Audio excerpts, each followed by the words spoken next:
자, 하고 여러분 반갑습니다. 이번 시간에는 바울과 고린도 후서 한번 2시간에 걸쳐서 여러분들하고 한번 강의를 해 보도록 하겠습니다. 고린도 후서 흔하지 않은 편지입니다. 그죠? 여러분들이 많이 공부해 보지 못한 문서였을 가능성이 높습니다. 안에 좀 복잡한 구조적인 문제가 있기 때문이고 내용도 그렇게 만만치가 않습니다. 자, 여기 그림에 보게 되면 니콜라스 푸신이라고 하는 17세기 프랑스 화가의 그림입니다. 세인트 폴의 라비스만이니까 승선이라고 해야 될까요? 이게 지금 고린도후서 12장에 나오는 바울의 삼층천으로 올라가는 장면을 묘사하고 있는 그림입니다. 보면은 바울이 와 하면서 하늘로 올라가고 있고 지금 천사가 하나, 둘, 세 명이 올리고 있네요. 삼층천을 상징을 하니까 상징하기 위해서도 천사가 세 명이 등장을 하네요. 여기는 파란색 옷을 입은 남자같이 보이는 분 있고, 자, 다리를 끌어올리고 있네요. 이렇게 올라가야 될지는 모르겠지만, 그런데 재밌는 거는 여기 밑에 보면 항상 바울의 경우는 검이 있다. 목베임에 의해서 순교를 당했기 때문에 검이 있고, 그 다음에 여기 서신서가 있다. 자, 어쨌든지 간에 이번 시간에 고린도전서에 뒤이어 고린도후서에서는 기본적인 정보 요약 볼 것이고, 그 다음에 바울과 고린도 교회 간의 역사가 있어요. 단순히 그냥 고린도 전서 후서 편지만 나온 것이 아니라 전서와 후서 이면에는 고린도 교회와 바울 간의 수년에 걸친 교제, 그 다음에 관계, 그리고 그 가운데서 드러났던 여러 가지 문제들, 그 다음 해결책들, 그 다음 목회적 도움들이 담겨져 있습니다. 그래서 우리는 고린도 전후서를 중심으로 해가지고 바울과 고린도 교회 간에 어떤 역사가 일어났을까, 어떤 역사적인 관계가 문제들이 있었을까에 대해서 한번 추정을 해보려고 합니다. 그 다음에 이제 세 가지 중요한 이슈들에 대해서 다뤄볼 텐데요. 하나는 바울의 사도직과 추천서. 자, 고린도 전서에서와 마찬가지로 고린도 후서에서 바울의 사도직이 도전을 받아요. 그리고 추천서의 문제와 연관이 깊어요. 이 문제 다뤄볼 거고요. 바울의 사도직과 복음이 도전을 받았던 이유 중에 하나는 바울의 어눌한 외모와 또 고난이 담겨 있어요. 바울이 고난을 참 많이 당했잖아요. 고린도서 11장에 보게 되면 10장에서 11장에 보게 되면 바울의 어떤 그런 자서전적인 이야기들이 등장을 하는데 매를 39번씩 3번 맞고 죽을 위험도 취하고 여러 번 겪었고 풍랑도 겪었고 무수한 고난과 고초와 감옥 생활을 했기 때문에 그의 외모가 그렇게 핸섬하고 이 그림처럼 나이스하지 않았을 거예요. 굉장히 좀 누추하고 뭐랄까 좀 고생을 많이 한 외모가 아니었을까. 그래서 그 외모 때문에 바울의 사도직이 또 공격을 받았을 수 있다. 그 다음에 이제 마지막으로는 예루살렘 교회를 위한 헌금이 8장, 9장에서 또 자세히 다루어지고 있습니다. 그래서 예루살렘 교회를 위한 헌금 문제가 왜 바울에게 그렇게 중요했는지에 대해서 우리가 한번 살펴보고자 합니다. 자, 여기 보게 되면 고린도후서에 대한 기본적인 정보 요약입니다. 자, 이제 제가 익숙한 화면으로 제 모습과 얼굴을 옮기도록 하겠습니다. 여기 보이는 사진은 파피루스 46이라고 해서 P46이라고 알려져 있죠. P46이라고 알려져 있는데 아마 한 200년 정도에 쓰여진 가장 오래된 신약성서 문서 중에 하나입니다. P46이니까 거의 가장 오래됐죠. 고린도후서 11장 그리고 33절에서 12장 9절까지를 담고 있겠지요. 뭔가요? 레이손, 카이 이렇게 나와 있는데 읽어보면 시간을 내서 읽어보면 돋보기 들고 읽어보면 보일 것 같아요. 근데 이렇게 중간에 맞춤법이나 띄어쓰기가 되지 않고 종이가 비쌌기 때문에 그대로 이어서 쓰고 있습니다. 자, 12장은 무슨 내용인지 아시죠? 그죠? 바울이 삼층천 올라간 내용이에요. 자, 기록 연도 아마도 고린도후서는 3차 전도 여행 중에 쓰였을 것으로 추정이 됩니다. 바울이 고린도 교회를 2차 전도 여행 중에 세우지요. 그리고 나서 잠시 후에 고린도 전서를 보내고도 잠시 후에 고린도 후서를 보내게 되는데 아마도 고린도 전서를 보낸 후에 약간의 시간이 흐른 후 쓰여진 편지인 것 같아요. 그래서 한 50년대 중반 에베소에서 기록했을 것이다. 3차 전도 여행 중에 이렇게 저희가 추정을 합니다. 자, 고린도 후서의 어떤 그런 구조를 보게 되게 되면 간단해요. 생각보다 간단한데 조금 구조적인 문제는 있습니다. 항상 편지의 시작은 인사말과 감사로 하게 되고요. 그 다음에 결론이 있죠. 네, 시작과 결론이 있고 그 다음에 이제 이 중간에 큰 세 개의 내용이 나오는데 좀 전에 제가 말씀드렸던 것처럼 8장에서 9장은 예루살렘 교회를 위한 헌금이 등장을 해요. 그 다음에 10장에서 13장까지는 바울의 사도직에 대한 변론이 들어가죠. 10장, 11장에 보면 자신이 받았던 고난, 그 다음에 12장에 보면 자신의 어떤 그런 삼층천으로의 어떤 그런 여행 이런 것들 사도직에 대한 변론이 들어가고요.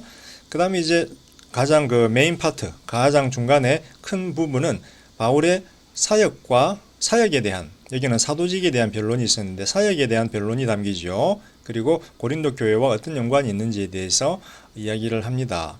그래서 먼저 바울은 이 본문의 시작에서 눈물의 편지 이야기를 해요. 제가 조금 이따 이야기를 하겠지만 이 눈물의 편지는 고린도전서와 후서 사이에 쓰여졌던 또 다른 바울의 편지예요. 바울이 눈물로 편지를 썼는데 그 편지는 현재 존재하지 않는다. 근데 여기서 바울이 뭘 언급하냐면 자기가 고린도 교회를 방문하고 싶었는데 그 방문을 연기했다.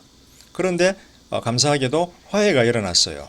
2장에서 7절에 보면 화해가 일어나는데 여기서 보면은 바울이 자신의 사역을 예수님의 영광과 연관해서 설명을 하고 그 다음에 또 이렇게 화해의 사역, 부활의 내용, 뭐 부활의 영광이라든지 예수의 영광이라든지 바울의 영광의 사역이라든지 또 화해 뭐 이런 내용들이 담겨 있습니다. 그래서 이 부분이 이제 화해의 편지라고 알려져 있죠. 화해의 편지. 조금 이따 우리가 자세히 다뤄볼 것입니다.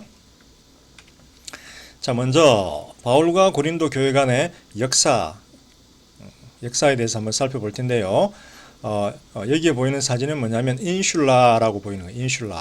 인슐라는 주상 복합 건물이에요. 벌레 한 마리가 자꾸 날아다니는데 인슐라는 주상 복합 건물인데 고대 바울 당시에 어떤 그런 주상 복합 건물의 잔해를 보여주고 있는 이 사진은 인슐라라고 보이는 주상복합 건물인데 여기 2층, 보통은 뭐 3층, 4층까지도 있었어요. 로마 사람들이 건축을 잘 했기 때문에 3층, 4층까지도 있는데 보통 2층에는 이제 주소, 사람들이 주거지가 있고 1층에는 이렇게 가게 공간이 있습니다. 그래서 계단도 보이죠. 이렇게 올라가서 가게를 내면 뭐 가게도 하고 장사도 하고 그리고 이제 장사가 끝나면 올라가서 쉬고 자고 하는 그런 주상복합 건물이 있었다. 그래서 바울은 고린도를 방문하면서 인슐라에서 가게를 하나 빌리죠. 그리고 나서 가죽 공예를 합니다. 가죽으로 수선하는 일 제가 말씀드렸죠. 가죽 옷이라든지 뭐 가구라든지 수선하는, 그래서 우리는 텐트 메이킹이라고 이야기하는데 가게를 내서 복음을 전하면서 그런 자비랑 선교 활동을 했습니다. 바울이 첫 번째 고린도 교회를 방문했죠. 2차 전도 여행 중에. 그래서 그때 실라와 디모데와 함께 복음을 전하고 교회가 설립이 됐습니다. 자, 이제 바울의 경우는 항상 그래요. 선교하다가 몇 개월, 6개월 내지 뭐 6개월 정도 혹은 1년 정도 있다가 교회가 어느 정도 안정이 되면 지역 출신 지도자를 세우고 자신은 또 다른 선교 센터로 가게 됩니다. 그래서 2차 전도 여행 중에 바울이 고린도 교회를 떠났죠. 그리고 에베소에 머물고 있는데 클로에 사람들로부터, 우리 고린도전서에서 봤죠. 클로에 사람들로부터 고린도 교회의 여러 가지 부도덕한 행위들에 대해서 우리가 듣게 되었습니다. 그때 이제 바울이 첫 번째 편지를 보냅니다. 첫 번째 편지를 이 사람들에게 보냈는데 그 편지는 현재 분실이 됐죠. 그리고 바울이 고린도전서 5장 9절에서 언급하지요. 자신이 보낸 첫 번째 편지에서 이 불의한 자들과 악한 자들과 교제하지 말 것을 요청했다라고 이야기를 합니다. 자, 그 다음에 바울이 보낸 첫 번째 편지에 대한 답례로 고린도 교인들이 편지를 보내왔어요. 고린도 교회가 바울에게 보낸 첫 번째 편지. 바울의 첫 번째 편지에 대한 답례로 고린도 교회가 편지를 보내왔는데 여러 가지 다른 문제들을 담고 있어요. 그래서 고린도전서 7장 1절에 보게 되면 바울이 너희들이 질문한 이 문제에 대해서는 내가 이렇게 말하고 싶다. 뭐 이런 식으로 결혼의 문제일 것 같아요. 7장 1절이니까 처녀들을 결혼시키는 문제 어떻게 할 것인가. 왜냐하면 고린도는 좀 성적으로 문란한 도시였고 항구 도시였기 때문에 남자들이 다 믿지 않는 자들이 다 조금 우상 숭배라든지 어떤 그런 좀 뭐랄까 크리스찬으로서 하지 말아야 될 여러 가지 행위들에 부도덕한 행위들이 언급이 연관이 되어 있는 경우가 많았기 때문에 처녀들을 자기 딸들을 무심코 시집 보냈다가 저 이방인들이 무리한 자들인데 고생하고 또 교회의 어떤 그런 거룩성 또 자녀의 거룩성이 훼손당할까봐 고린도 교인들이 좀 고민을 했지요. 그래서 처녀들을 결혼시키는 게 좋은 것인가 안 좋은 것인가 문제에게 첫 번째 편지에다가 담아서 보냈습니다. 그래서 바울은 고린도전서 7장 1절에 보게 되면 너희들이 보낸 편지에서 이 질문을 했는데 이 질문에 대해서 나는 이렇게 생각한다 라고 이야기를 하죠. 그래서 바울이 고린도 교회에 보내는 첫 번째 편지에 대해서 답장을 보내면서 고린도 교회가 바울에게 보내는 첫 번째 편지가 있었다. 이 여러 가지 문제들 안에는 고린도전서를 근거로 해서 추측해 보면 종말을 앞둔 성도들의 성윤리 문제가 크지요. 그 다음 결혼, 고린도전서에서는 성윤리 문제가 큽니다. 그 다음에 이방인 배우자들과의 결혼 지속 여부, 같이 지내다가 남자와 여자가 같이 지내다가 혹은 여자가 크리스찬이 되거나 남자가 크리스찬이 됐어요. 그러면 과연 이 믿지 않는 배우자들과 결혼을 지속해야 되는가 아니면 그 관계를 끊어야 되는가 뭐 그런 문제, 그 다음에 제사드린 고기를 먹는 문제, 우상숭배의 문제 이런 내용들 뭐 담겨 있었습니다. 그래서 우리가 이 문제들에 대해서 첫 번째 편지에서 고린도 교회가 질문을 했지요. 그래서 이제 이 첫 번째 편지에 대해서 바울이 고린도 교회에다가 답신을 보내죠. 그래서 사실상 이게 고린도 교회에 보내는 바울의 두 번째 편지예요. 첫 번째 고린도 교회의 편지에 대한 답장으로 보내는 두 번째 편지인데 이 두 번째 편지가 바로 고린도 전서이다. 그래서 우리는 고린도 전서를 통해서 고린도 교회가 첫 번째 편지를 보냈구나. 그 다음에 고린도 전서 안에 바울이 또 과거에 내가 보냈던 편지에 따르면 이런 식으로 언급을 하기 때문에 첫 번째 편지를 보냈구나. 근데 현재는 남아있지 않구나. 그래서 고린도 전서 우리가 지난 시간에 살펴보았지만 고린도 교인들이 보낸 편지에 대한 바울의 답장으로서 바울의 두 번째 편지이다.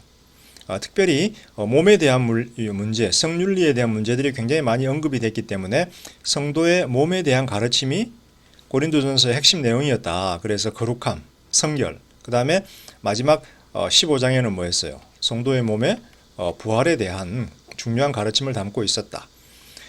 그래서 궁극적으로 성도의 몸은 성령이 거하는 전이다. 하나님이 거하시는 성전이고 부활의 대상이다.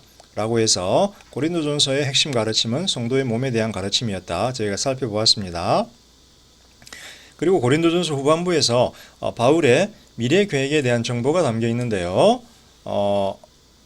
바울이 마게도냐를 거쳐서 고린도를 다시 방문하고자 하는 자신의 계획을 알려줘요. 그래서 사실은 이게 이제 3차 전도 여행 때 이루어지죠. 그죠?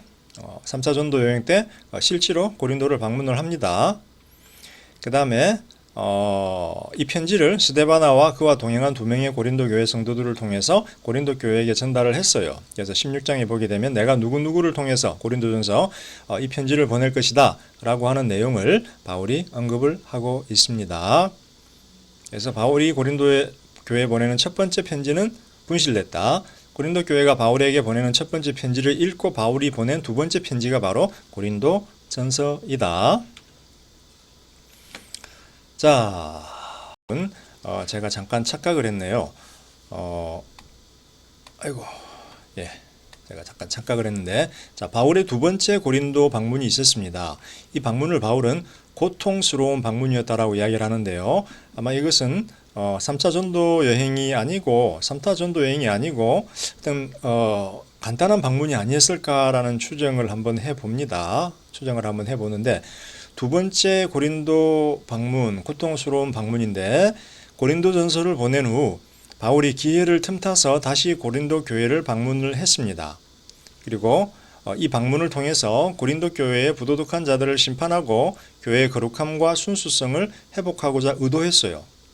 그런데 이 두 번째 방문은 바울과 고린도 교회 모두에게 고통스러운 경험이 되어버렸어요. 그래서 고린도후서 2장 5에서 11절에 보게 되면 이 두 번째 방문 에 대한 언급이 간략하게 나오는데 서로에게 굉장히 고통스러웠다라고 언급을 합니다.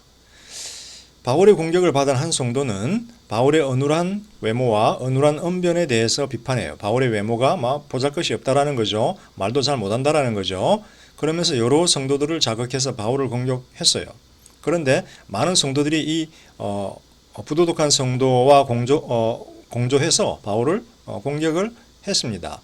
아마도 이 성도는 바울이 고린도전서에서 비판하고 있는 아버지의 첩과 부도덕한 관계를 맺은 형제였을 것으로 추정이 됩니다. 그래서 고린도전서 6장인가요? 거기 보게 되면 너희 중에 참 생각하기도 싫을 정도로 끔찍한 일을 한 형제가 있어서 그거는 안 된다. 교회 안에서 그런 일이 있으면 안 된다라고 이야기를 했죠. 그래서 과연 그게 무슨 일이었을까? 아버지가 고린도 당시 로마 사회에서는 첩을 둘 수가 있었죠. 남자들이. 그래서 첩을 두면 굉장히 나이 차가 적었죠. 아버지가 뭐 한 50대고 아들은 한 20대였다. 그러면 첩도 뭐 10대 내지는 뭐 20대가 아니었을까 싶어요. 그죠? 10대에서 20대 초반 뭐 정도 되지 않을까 싶어요. 그런데 이제 아버지가 돌아가셨어요. 아버지가 돌아가시고 이제 첩이 남았는데 이 첩하고 이 형제하고 보세요. 나이 차이가 비슷해요. 나이가 비슷해요. 같은 또래예요. 그래서 조금 뭐 사랑에 빠졌든지 썸을 탔든지 어쨌는지는 모르겠지만 좀 부도덕한 관계를 맺었다. 어떻게 보면 좀 자연스럽게 끌리는 거죠, 그죠? 한편으로는 이 형제도 뭐 이해가 돼요. 그렇지만 바울은 아버지의 첩이었기 때문에 호적 관계상 같이 연애하거나 어떤 그런 관계를 맺을 수 있는 상태가 아니다. 그래서 형제 보고 이걸 끊으라 그랬죠. 그리고 이 형제가 말을 안 들으면 교회에서 해라 라고 이야기를 했습니다. 그런데 아마 이 형제가 바울이 공격을 받았기 때문에 결사적으로 바울이 고린도를 방문했을 때, 두 번째 방문했을 때 바울을 비판을 했던 것 같아요. 그래서 이 모임은 바울에게 그리고 고린도 교회에게 많은 슬픔과 고통을 안겨주었습니다. 자, 바울이 고린도 교회에 보내는 세 번째 편지, 이제 눈물의 편지가 있는데요. 이 눈물의 편지는 고린도전서가 두 번째 편지고 이제 고린도후서가 네 번째 편지인데 그 사이에 쓴 편지입니다. 눈물의 편지. 눈물의 편지니까 좀 슬픈 내용이 담겨 있겠죠. 이 세 번째 편지인데 예상치 못한 반대에 직면한 바울은 고린도 교회를 떠납니다. 왜냐하면 아직 받아들일 준비가 되지 않았고 자신도 감당하기 힘들었기 때문에 고린도 교회를 떠나요. 근데 다시 돌아올 때에는 범죄한 고린도인들과 그들을 용납한 자들에 대한 심판의 메시지를 가지고 올 것이다 라고 경고를 합니다. 고린도후서 13장 2절에 보면 그 내용이 담겨 있죠. 근데 바울은 자신이 이제 세 번째 고린도 교회를 방문하려고 했는데 더 많은 문제가 야기될 걸로 생각이 됩니다.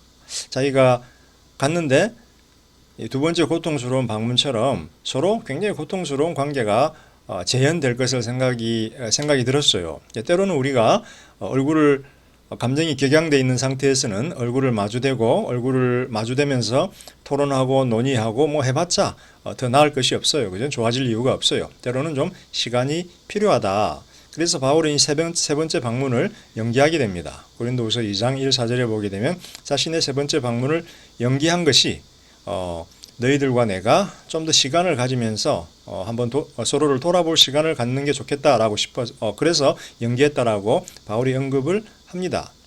대신에 바울은 자신의 세 번째 방문 대신에 편지를 하나 쓰지요. 편지를 하나 쓰는데 눈물로써 편지를 썼다라고 이야기를 합니다. 그러면서 바울은 눈물로 편지를 써서 고린도 교인들한테 그들을 향한 자신의 진심에 대해서 알려줍니다. 때로는 얼굴을 보고 이야기하는 것보다 편지로 글로 설명을 하고 진심을 알려주는 게 훨씬 효과가 있다라는 거죠. 요즘 젊은 세대들은 이메일을 보내고 쪽지를 보내고 문자를 보내는데 사실은 이메일도 편지예요. 이메일도 편지이기 때문에 뭐뭐뭐 교수님에게 누구에게 하면서 내용을 쓰고 제가 이런 잘 지내세요. 제가 이런 이유로 편지를 씁니다. 안녕히 계세요. 누구누구 드림 하면서 편지의 형태를 띄어야 되는데 요즘 젊은이들은 제가 과제를 받을 때 보면 그런 형식이 없어요. 아무 내용도 없고 그냥 과제를 첨부해서 보내기도 하고 중간고사 과제물입니다. 한마디 딱 하고 과제를 첨부해서 보내기도 하고 그래요. 그래서 그렇지만 이메일을 쓰고 있는 여러분들이 미국 가서 이메일을 써보면 굉장히 사람들이 편지의 양식을 따라서 예의 바르게 쓰고 있는 것을 보아요. 그래서 제 수업을 우리 학우들은 이메일을 쓸 때도 좀 예의를 갖춰서 편지를 쓰듯이 좀 썼으면 좋겠다라는 생각을 제가 한번 해봅니다. 또 꼰대질을 또 교수님이 꼰대질 하시네요. 왜 그러세요? 할 수가 있는데 글쎄 이게 뭐 꼰대질인지는 모르겠지만 저는 그렇게 배워가지고 조금 예의를 갖추는 게 좋지 않을까라는 생각이 들고요. 어쨌든 간에 교수님 때는 저희가 젊을 때는 편지를 써서 서로 이렇게 뭐랄까 우정과 또 사랑을 나누고 했었는데 때로는 이런 편지, 진심이 담겨 있는 편지가 효과가 크다. 그래서 눈물의 편지를 받은 고린도 교회는 회개를 해요. 그들의 바울의 진심을 이해하고 고린도 교회가 회개를 하고 바울에게 수치를 남겨주는 이 형제를 심판하고 공동체에서 축출해버려요. 그리고 이 소식을 바울이 접해요. 그러면서 바울은 기뻐하죠. 기뻐해요. 이 형제를 심판하고 공동체의 정결함이 회복이 됐으니까. 근데 바울이 지금 고린도후서 2장 5, 11에서 이렇게 이야기하죠. 근데 자기는 그 형제를 용서하고 싶다라고 이야기해요. 너희가 이 형제를 심판하고 공동체에서 축출했으니까 나는 기쁘다. 그렇지만 이 형제가 회개하고 돌아오면 용서를 하고 싶다. 그리고 이 형제를 너희 공동체도 용서하고 받아들여라 라고 이렇게 권면을 해요. 참 이 짧은 과정에 얼마나 많은 일이 있었겠어요. 그죠? 여러분 서로 싸우고 상처 주고 그다음에 화해하고 용납하고 용서하고 이 과정이 쉽지가 않아요. 우리가 감정의 동물이기 때문에 감정이 남습니다. 그래서 여기서 이 형제를 비판했고 형제로부터 심각한 공격을 받았고 정말 울면서 바울이 이 공동체를 떠나야만 했고 그다음에 눈물의 편지를 써서 보냈는데 이제 회개하고 형제를 쫓아내고 바울이 기뻐요. 그렇지만 궁극적으로는 용서하고 받아들이자라는 권면을 합니다. 놀라운 메시지네요. 그래서 제가 지금 이렇게 머릿속에 있는 두통 장면이 있는 사진을 한번 여기다가 옮겨 보았습니다. 자, 그 다음에는 이제 어떻게 됐을까? 자, 이제 화해가 되고 잘 문제가 풀어진 것 같아요. 고린도 교회와 바울이 문제가 잘 풀어진 것 같은데 문제가 생겼어요. 자칭 슈퍼 사도들이라고 하는 사람들이 고린도 교회를 방문했어요. 그래서 지금까지는 고린도 교회 내부의 형제들하고 바울 간의 관계였는데 이제 바울과 고린도 교회 간에 외부인이 들어왔어요. 외부인. 이 슈퍼 사도들이 자칭 슈퍼 사도들이 와가지고 자신들의 사역을 자랑하면서 바울의 사도직과 복음에 대해서 도전하기 시작했습니다. 이제 이게 고린도후서의 큰 이슈가 되어져 버리죠. 고린도후서의 중요한 이슈가 되죠. 바울이 고린도 교회를 떠난 지 얼마 되지 않아 예루살렘으로부터 온 자칭 사도들이 고린도 교회를 방문을 합니다. 고린도후서 11장 23절 자칭 사도들 예루살렘으로부터 왔으니까 아마 이들은 유대인 출신 크리스찬이었던 것 같아요. 유대인 출신 사도들로서 예루살렘 교회가 써준 추천서를 가지고 옵니다. 그리고 고린도 교회에게 제시를 합니다. 자, 이 추천서가 왜 필요하냐면 그 당시에는 뭐 전화도 없고 이메일도 없었기 때문에 누군가가 여행을 할 때 어떤 지역을 방문할 때 혹은 어떤 교회를 방문할 때 우리가 이런 사람이야 라고 자신들에 대해서 알리고 우리를 좀 도와줘 라고 할 수가 있겠죠. 근데 그 사람들이 어디서 왔는지 누구인지 진위를 그 사람들의 어떤 그런 그 기원이나 정체나 그 사람들이 온 목적에 대해서 정확하게 판단할 수 있는 근거가 없죠. 그래서 때로는 추천서를 그들이 소유하고 다닙니다. 그래서 추천서를 보여주면서 여러분들이 아는 누구가 저에게 추천서를 써주었습니다. 그래서 추천서를 보게 되면 그 사람에 대한 어떤 신뢰를 가질 수가 있게 되죠. 그래서 아마도 예루살렘 교회가 이 자칭 슈퍼 사도들에 대해서 추천서를 써주었던 것 같아요. 그리고 고린도 교회를 방문을 했어요. 그래서 고린도 교회에서는 한 번도 이 사람들을 만나지는 못했지만 추천서가 있으니까 예루살렘 교회 추천서가 있으니까 와 이분들이 정말 예루살렘으로부터 온 사도들이구나 라고 생각을 했어요. 그런데 문제는 이 자칭 슈퍼 사도들이 바울이 고린도에 올 때 추천서를 제시했니? 예루살렘으로부터 추천서를 받아갖고 왔어? 라고 질문을 해요. 이렇게 질문하는 의도는 뭘까요? 바울의 사도직과 바울이 전한 이방인 복음을 도전하고 그 다음에 이 복음과 사도직의 정당성을 질문하면서 의심을 하고자 했기 때문이죠. 그죠? 다시 말하면 우리는 이 슈퍼 사도들은 바울을 사도로 인정하지 않을 뿐만 아니라 바울이 전한 이방인의 복음을 인정하지 않는다라는 거예요. 여러분이 이제 우리가 갈라디아서를 통해서도 이렇게 보았지만 예루살렘 공의회, 그다음 안디옥 사건을 통해서도 보았지만 예루살렘 교회 안에는 세 부류가 있다 그랬죠. 극자, 중간, 중도, 그다음에 극우. 뭐 중도 같은 경우는 극자는 뭐라고 해야 될까요? 뭐 헬라파, 헬레니스트들 뭐 떠났고 안디옥으로 중도, 베드로파, 그다음에 극우, 야고보파였죠. 근데 베드로가 안디옥으로 떠났고 선교를 떠났기 때문에 뭐 헬레니스트들도 떠났고 헬라파 유대인들도 떠났고 중도, 베드로도 떠났기 때문에 야고보를 필두로 하는 극우파가 득세를 했다.